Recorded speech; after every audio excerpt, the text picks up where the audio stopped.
C'est dans un cadre bucolique et particulier, ici à la fête des Trois Marchés, que l'Ancy TV fêtera ses 5 ans et les fête dès aujourd'hui pour 6 mois avec la population lancienne, également des artistes qui seront présents sur la scène juste à côté de nous. Et avec nous pour commencer, eh bien, Guillaume Pidancet de la formation Capitaine, etc.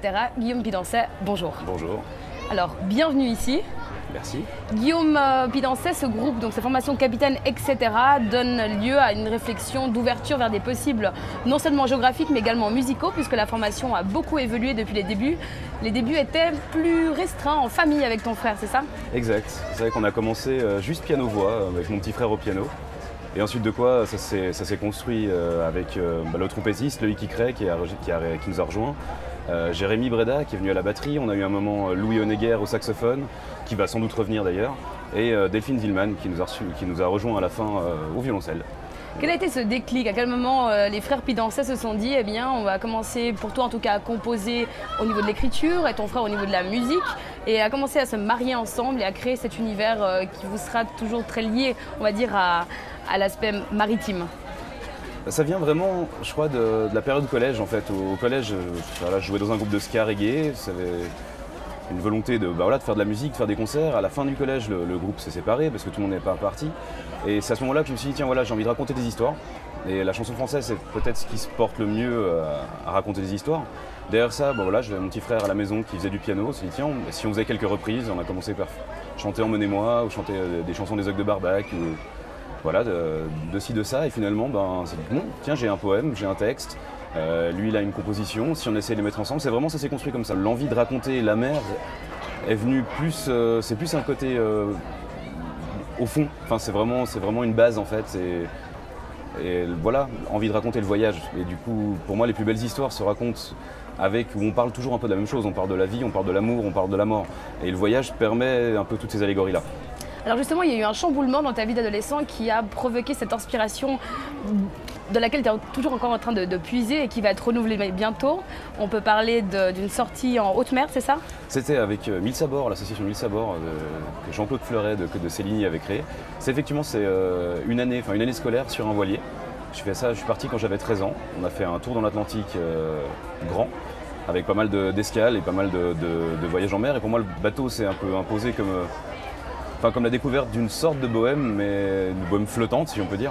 Et tout d'un coup les océans ou les mers n'étaient plus des frontières mais des autoroutes. En fait, on peut aller partout sur un bateau. Et l'envie de voyage, la découverte aussi que le temps ne se compte plus forcément en minutes ou en heures, mais en jours, voire en semaines. Qu'un trajet sur un bateau, ça prend du temps et voilà, on comprend la vie autrement. Les possibles sont tout à fait différents. Et ça fait, il y a une sorte de rêve derrière qui fait qu'aujourd'hui encore, je suis attaché à la voile et avec l'envie de partir pour ma part. Mais c'est vraiment quelque chose plus de l'ordre du vécu en fait, qui revient comme quelque chose d'onirique à la fin. Et pendant ce voyage, tu as écrit un carnet de bord qui est encore quelque chose que tu utilises aujourd'hui pour développer des aspects observés durant cette traversée?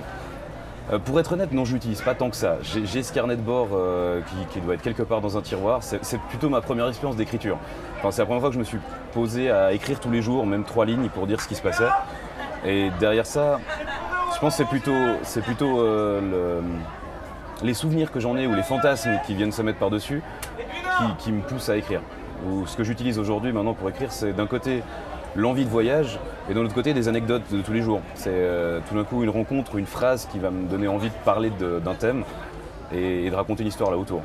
Alors on l'a compris, une expérience qui t'a profondément chamboulé positivement, on va dire, au niveau de l'adolescence et qui a provoqué aussi cette création artistique. En printemps 2014, cette sortie du premier album, L'Appel du Large, quelle a été sa réception jusqu'à présent, ici ou même jusqu'en France, j'imagine? Très bonne. On a eu vraiment un très très bon accueil, sachant qu'on choisit de faire un album étonnamment par rapport au cursus normal où on sort un album puis ensuite on le tourne. On avait déjà pas mal bourlingué les morceaux sur scène et du coup c'était presque un album d'archivage entre guillemets, de pouvoir passer aussi à autre chose. Mais il y a eu un très très bon accueil. Effectivement en Suisse, en France, mais aussi en Angleterre et là dernièrement en République tchèque, ça a très très bien pris.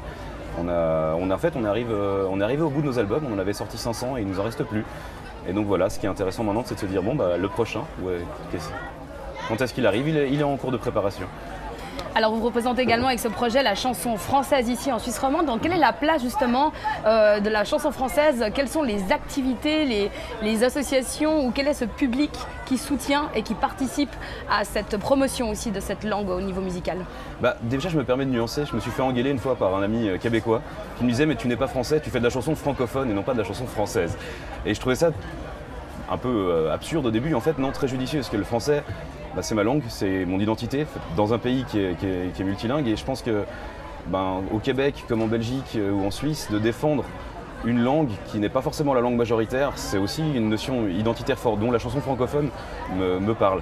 Mais effectivement, je pense qu'en Suisse, il y a beaucoup d'acteurs, pour ne citer que Latoff ou en l'occurrence Roland Blevenec du Chat Noir qui fait avec son festival Voix de Fête. Et il y en a plein d'autres qui sont vraiment des acteurs et qui poussent à ce que ça ne soit pas juste de la musique qui est un public de niche. On a tendance à croire que chanter en français aujourd'hui c'est un petit peu has-been, c'est un peu vieillot, c'est un peu obsolète et malheureusement en fait c'est valide quasiment que dans la francophonie. On se rend compte en voyageant que le chanter en français est très très bien reçu à l'étranger. Justement en Angleterre, en République tchèque, c'était complètement fou l'accueil qui était fait à cette langue. Maintenant ici il y a vraiment justement il y a des acteurs, voilà, pour ne citer que Latoff, qui se battent pour organiser des concerts régulièrement, qui font des festivals, le festival Latoff s'amuse, qui font également le off de Voix de Fête. Enfin, c'est juste des gens qui nous ont aidés, qui nous ont poussés, qui nous poussent encore. Et d'ailleurs, c'est entre autres grâce à Latoff qu'on va venir jouer aussi aujourd'hui aux Trois Marchés. Alors Guillaume Pidancé, quand il assiste à des concerts ici à Genève, quels sont les amis de port que tu vas voir? Dans les musiciens que je connais, je vais très souvent voir Casséo. Nicolas Vivier, qui est également musicien, metteur en scène, qui fait plein de choses. On a commencé un peu la musique au même moment, on peut dire. Et voilà, ça nous arrivait d'ailleurs fréquemment de chanter ensemble. Sur Lausanne, j'aurais envie de citer plutôt les Fils du Facteur, enfin, Lausanne, Vevey, mais également Fabien Tarin, où dès que je peux aller le voir, je vais le voir parce qu'il est fabuleux. Enfin, il y a Alios aussi, bien sûr. En fait, il y a un énorme vivier d'artistes qui chantent en français. Et je pense que le problème, c'est que des fois, qu'ils ne sont pas forcément soutenus ou écoutés de la part de la Suisse, en fait. On met beaucoup l'accent aujourd'hui sur chanter en anglais parce que ça vend. Mais du coup, chanter en français, c'est pas toujours facile. Et au niveau des acteurs, au niveau des groupes, finalement, il y en a beaucoup, et il y en a beaucoup avec du talent. D'ailleurs, il y a beaucoup de collaborations qui se mettent en place. Alors une grande famille, on l'a compris, qu'on peut découvrir assez facilement dans des événements comme ceux de la fête des Trois Marchés, où justement l'association Latoff est assez mêlée aussi, avec l'association du reggae et du rock L'Ancien, que nous retrouverons un peu plus tard. Encore une question, Guillaume Pidancé, pour cette suite à venir de cet album que tu disais justement qu'il avait déjà vécu avant la scène, ça veut dire que maintenant, comme tu représentes cet album sur scène, l'Appel du Large, il y a déjà de nouvelles créations qui sont en train d'être jouées? Tout à fait. Là, sur les 7 qu'on joue aujourd'hui, il y a déjà 4, 5, 6, 7 nouveaux morceaux qui ne sont pas sur l'album et qui sont un peu le post-scriptum de l'album. D'ailleurs, ça va sans doute être le titre du futur EP, c'est-à-dire finalement ce qui n'a pas été dit dans le premier album, mais qui traite encore de cette envie de voyage. Et pour moi, le but, c'est justement de maintenant réaliser mon voyage et de pouvoir parler d'autre chose que du fantasme. Et peut-être parler de l'expérience ou parler du naufrage, aller plus loin dans la thématique du voyage, sans rester uniquement au port à fantasmer sur le départ. Deuxième casquette également, puisque tu es également comédien, donc il y a un côté aussi scénique qui va de plus en plus mis en avant, théâtraliser, on va dire, le spectacle, cette approche de la musique, des mots. C'est vrai que pour moi, la notion du concert comme un patchwork de morceaux mis bout à bout, mais qui n'ont aucun sens entre eux, m'a toujours un peu attristé. J'aime bien cette notion de ne pas oublier qu'on fait un spectacle, que les gens, quand on écoute, les gens ils disent je vais voir un concert et non pas je vais écouter un concert. Et d'après moi, c'est assez révélateur du besoin d'avoir quelque chose à voir, à regarder. Et effectivement, donc la mise en scène, c'est léger, hein, s'entend. Le but, c'est quand même de faire de la musique, mais de réussir à avoir un fil conducteur, avoir quelque chose qui fait que c'est une seule grande bulle, le concert, qui se remplit de petites histoires, mais qui finalement vont avoir une sorte d'entièreté. Et non pas quelque chose qui se termine à la fin d'un morceau et qui doit recommencer à chaque fois au début de notre morceau. L'Appel du Large va bientôt se renouveler, c'est ça? C'est le but. Tout bientôt, ce sera l'hiver 2016. Même peut-être avant, voilà, je n'ai pas encore annoncé de date, mais c'est en cours de préparation, on est en contact avec différents studios et la suite de l'Appel du Large est en cours. Merci Guillaume Pidancet. Merci donc beaucoup. de la formation capitaine, etc. ici à la fête des Trois Marchés sur l'esplanade des Palettes. Par une nuit sans lune, sans fleur de Pierrot, m'a planté sa plume dans le dos. Mes muses étaient mortes, mon rhum était vieux. J'ai claqué ma porte, olé du bon Dieu.